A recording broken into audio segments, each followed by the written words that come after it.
জয়গুরু খামখেয়ালি প্রাণ চ্যানেলে আপনাদের স্বাগত। আজ আমরা পড়ব ঠাকুরের দেওয়া উপদেশের পরবর্তী অংশ। জয়গুরু। আমার এই ইচ্ছা নয় তোমরা সারা জীবন কেবল খাটুনি খেটেই মরবে। কর্মচিত্তশুদ্ধির উপায় কর্ম না করলে জন্মার্জিত কর্মসংস্কারের পুঁজি কিছুতেই ক্ষয় হয় না। তারপর আমরা বাঙালি জাতি, আমাদের ভাবের চেয়ে ভাবুকতাটাই বেশি। এই জন্যই আমি তোমাদের ভাবের সঙ্গে সঙ্গে দেহ মন প্রাণকেও ভাবের উপযোগী সুদৃঢ় বলিষ্ঠ করে তুলতে বরাবর উপদেশ দিই। খাঁটিভাবে মানুষকে মনুষ্যত্বের পথে উন্নীত করে, আর ভাবুকতায় মানুষকে পথভ্রষ্ট লক্ষ্যভ্রষ্ট করে দেয়। শুধু বৈদিক যুগে এত কঠোর নিয়ম সংযমের বিধি ছিল কেন? না, ব্রহ্মকে, বিরাটকে, ভূমাকে উপলব্ধি করতে হলে সংকীর্ণ মন প্রাণ বুদ্ধিকে উদার করতে হবে বলে। আর ব্রহ্ম উপলব্ধির দরুন অল্পে অল্পে দেহ মন প্রাণ উপযোগী হয়ে ওঠে। এত বড় বিরাট ভাব ধারণ করতে হলেও দেহে মনে প্রাণে বজ্রদৃঢ় এবং হৃদয়ে সুকোমল হওয়া চাই। একসঙ্গে এই দুটো ভাবকে আয়ত্ত করা সুকঠিন। আমার কাছেই অনেকে অনেকের অনুভূতির কথা বলে একেবারে আনন্দে আত্মহারা হয়ে যায়। আমিও আনন্দ পাই, কিন্তু দুঃখ হয় এই ভেবে যে এইটুকু পেয়ে ওরা এত উল্লাসিত হয়ে উঠেছে, ওদের আধার এতই অল্পে পরিপূর্ণ হয়ে ওঠে। সাধনা দ্বারা দেহ মনকে বলিষ্ঠ করে তুলতে পারলে বড় বড় ভাবকে হজম করা যায়। তা না হলে ভাবকে ধারণ করতে না পেরে অনেকেই দিশেহারা হয়ে যায়। আমি এমন অনেককেই জানি যারা নিজেদের অপরিশুদ্ধ আধারের দরুন কৃপাকে হজম করতে না পেরে শেষে লক্ষ্যভ্রষ্ট হয়ে গিয়েছে। কাজেই কর্মের প্রতি তোমাদের এই জন্যই আমি এত জোর দিতে বলি। অবশ্য সব ভাবের উপরই নির্ভর করে। কর্মকে সাধনা বলে মনে করে নিতে না পারলে সেই কর্মে জীবনের উন্নতি হওয়ায় আশা করা বৃথা। তোমরা ভাবপ্রবণ, এজন্যই বলি কর্ম করে তোমাদের স্নায়ুগুলিকে একটু শক্ত করো, দৃঢ় করো। ভাবকে আত্মগত করে নিতে পারলে তাহা সুনিয়ন্ত্রিত শক্তিরূপে পরিণত হয়, আর ভাবকে আত্মগত করতে না পারলেই তা শুধু নিছক ভাবুকতা রূপে মানুষকে আরও উচ্ছৃঙ্খল করে তোলে। ভাব পেলে মানুষ আত্মস্থ হয়, আর ভাবুকতায় মানুষ আত্মকেন্দ্র থেকে বিচ্যুত হয়। শুধু উপদেশ হিসাবে আমি তোমাদের এ কথাগুলো বলছি না, এ আমার উপলব্ধির কথা, অভিজ্ঞতার কথা। কাজেই আমার দৃঢ় বিশ্বাস এ কথাগুলোতে সকলের প্রাণকেই স্পর্শ করবে। কর্ম না করে, সাধনা না করে যে যতই ভাব পেয়ে লাফিয়ে ওঠো না কেন, সেভাবে স্থায়িত্ব মোটেই নাই। তোমাদের জীবনের কতটুকুই তোমরা জানো? তোমরা তো কেবল বর্তমানের পুঁজি নিয়েই বড়াই করো, কিন্তু অব্যক্তভাবে তোমাদের মাঝে কোন কর্মের বীজ রয়েছে এবং তার ক্রিয়া যখন আরম্ভ হবে তখন কোথায় যাবে তোমাদের কর্মের গৌরবের অহংকার, ও কথা কি তোমরা ভেবে দেখেছ? তন্ন তন্ন করে বিশ্লেষণ করে দেখলে তবেই সব ভাবুকতা ছুটে যায়। ভাবুকতা নেশা মাত্র। এর নেশায় আত্মভোলা হয়ে মানুষ অজ্ঞানের পথেই ধাবিত হয়। কিন্তু ভাব নেশা নয়, তা জ্ঞান সমুজ্জ্বল, চেতনাদীপ্ত। তাতে আচ্ছন্নতা নাই, মোহ নাই।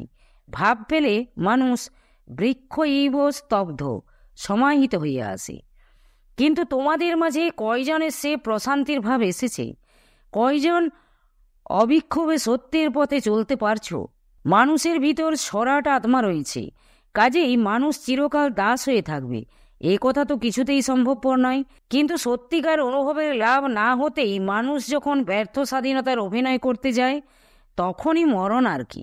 অহংকারী বিমূঢ়াত্মা নিজকে কর্তা বলে মনে করা পতনেরই কারণ। অহং ব্রহ্মাস্মি, এই অনুভব এত সহজে আসে না। এই জন্যই সন্ন্যাসের সাধনা।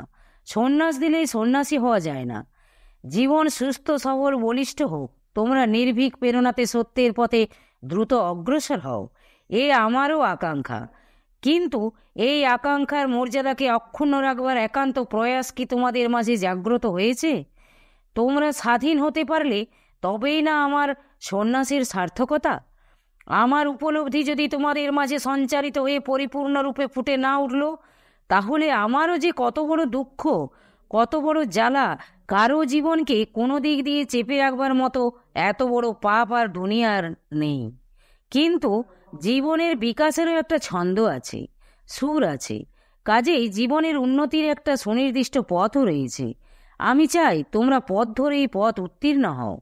আমি জীবন মুক্ত, এই বিশ্বাস যদি তোমাদের দৃঢ়মূল হয়ে থাকে, তাহলে আমি কর্মের প্রলোভন দেখিয়ে তোমাদের বন্ধন দশায় ফেলব, এ অনেক কল্পনা তো আসতেই পারে না। আমি চাই তোমরাও জীবন মুক্তি আস্বাদন করো। আমার শুদ্ধ বাসনা তোমাদের শুদ্ধ দেহকে অবলম্বন করে বিকাশ লাভ করুক। আমার সচেতন ইচ্ছা বিভিন্ন আধ্যাত্মিক গুণ ও শক্তিরূপে তোমাদের মাঝে ফুটে উঠুক।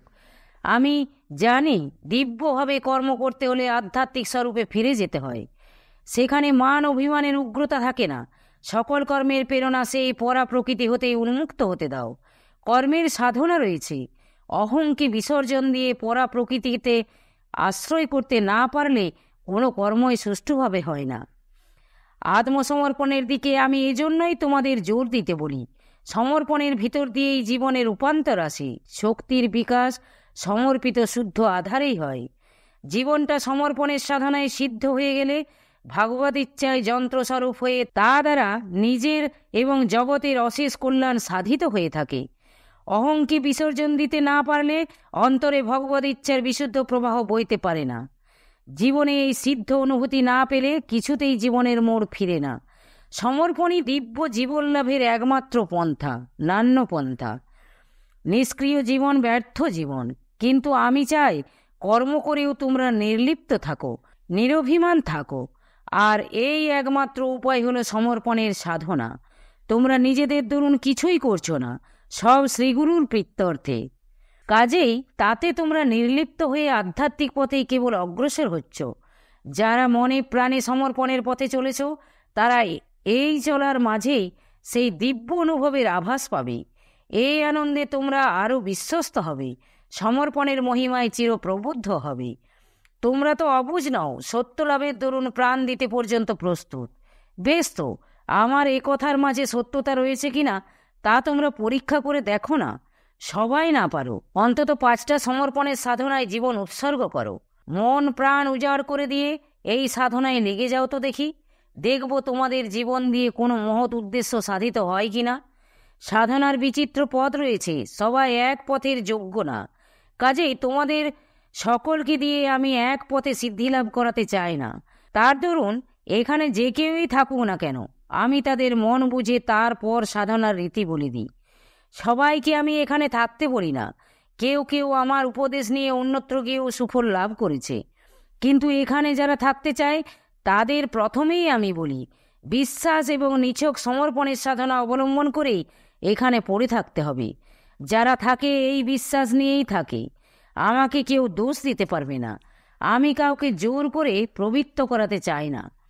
আর এ আমার সম্পূর্ণ মতবিরুদ্ধ। এখানে যারা রয়েছে স্বেচ্ছায় সমর্পণের পথে জীবন উৎসর্গ করবে বলেই কাজেই কিছুমাত্র আশঙ্কা না করে নীরবে আত্মতৃপ্তি নিয়ে এখানে থাকতে হবে। তোমাদের নির্মম হতে হবে।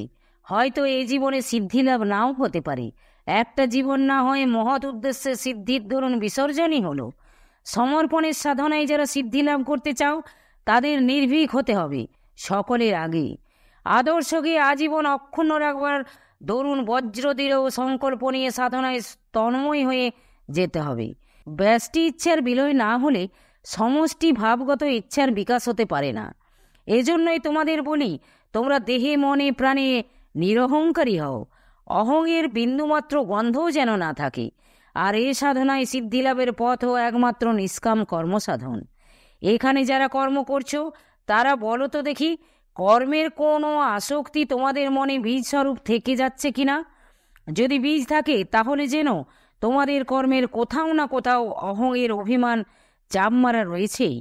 সাহস না থাকলে সমর্পণ হয় না। জীবনকে স্বেচ্ছায় রূপান্তরিত হতে দেওয়া সকলের সাহসে কুলায় না। কেহ কেহ ভয় করে, এতে বুঝি আত্মবিলোপ ঘটবে। কিন্তু মুক্ত আত্মার আশ্রয়ে যে বন্ধ আত্মাও মুক্তির পথই শীঘ্র খুঁজে পায়, এ কথা কেউ মনে করে না। সমর্পণের লক্ষ্যই হল আত্মার দৈবী প্রকাশের পথকে নির্বিঘ্ন সুপ্রশস্ত করে দেওয়া। নিজের অহংকার অভিমান অর্থাৎ তামস প্রকৃতি হতে যা সম্ভূত তাদের বিনাশ করা। যাদের মালিন্য বেশি তাদের যোগ্য হতেও বেশি সময় নেয়। আত্মানুভব আর আত্মাভিমান এই দুটো কথা এক নয়। এক পথ প্রশান্তির পথ, যোগের পথ, আর অনন্ত পথ উগ্র স্বেচ্ছাচারিতার পথ। সত্য লাভের পিপাসা যথার্থই যার ভিতর জেগেছে, তার প্রধান লক্ষণটা হলো সে বিনীত, তার ভিতর অনির্বাণ আকুলতা। তোমরা সত্য লাভ করবে বলেই আমার এখানে রয়েছ। সত্য লাভের পিপাসা যাদের মাঝে জাগবে, তারা কি আমার প্রতি বিরূপ হবে? কেন, আমি কি কারো যথার্থ আকুলতা বুঝি না? মুক্তির পিপাসা জাগলেও আমি তোমাদের কথার ছলায় ভুলিয়ে রাখবার চেষ্টা করব। বরঞ্চ আমি তোমাদের সেই সুযোগ দেবার দরুন অপেক্ষা করে বসে আছি। তোমরা চিত্তকে বিশুদ্ধ করো, যথার্থ সত্যের দীপ্তিতে তোমার অন্তর পুলকিত উদ্ভাসিত হয়ে উঠুক। অব্যক্তভাবে শক্তির ক্রিয়া অবিরামই চলছে, কিন্তু যারা শুদ্ধ দেহ মন প্রাণ দিয়ে সেই শক্তির দিব্য বিকাশ ঘটাতে পারছো, তাদের মতো ভাগ্যবান কয়জন আছে? সমর্পিত জীবনের গৌরবের সঙ্গে আর কোনো গৌরবের তুলনাই যে হয় না। আমি তোমাদের সবচেয়ে শ্রেষ্ঠ অধিকারী বলে মনে করি। তোমরা সাহসী, নির্ভীক, একটা মহৎ ইচ্ছাকে মূর্ত করে তোলার দরুন তোমরা জীবন দান করেছ। চেতন হয়েও তোমরা যে নিজ সংকীর্ণ ইচ্ছাকে বলি দিয়ে জীবনকে এক মহান উদ্দেশ্য সিদ্ধির দরুন গঠন করতে চেয়েছ, এতে শুধু তোমাদের সত্যনিষ্ঠাই বিঘোষিত হচ্ছে না, আমিও এক এক সময় তোমাদের এই আত্মত্যাগের মহিমায় মুগ্ধ হয়ে যাই। বিশ্বাস সহজে আসে না। তোমাদের মাঝে যারা এখনো আত্মসমর্পণের সাধনায় বিশ্বাস স্থাপন করতে পারোনি, তাদের আমি বারবার সাবধান করে দিচ্ছি, এখানে থেকে তাদের কোনো কল্যাণ হবে না। শক্তি বিকাশের ও শুভ ইচ্ছা স্ফুরণের সুযোগ দিতে সেই সুযোগ হয় তোমাদেরই ঐকান্তিক ইচ্ছা এবং শ্রদ্ধার উপর নির্ভর করে। বিশ্বাসহারা হয়ে সমর্পণের সাধনায় কোনোদিন সিদ্ধিলাভ ঘটতে পারে না। জয় গুরু, জয় গুরু। আজ এই পর্যন্তই। যদি আপনাদের ভালো লেগে থাকে তাহলে চ্যানেলটিকে সাবস্ক্রাইব করে সাথে থাকবেন। জয় গুরু, জয় গুরু।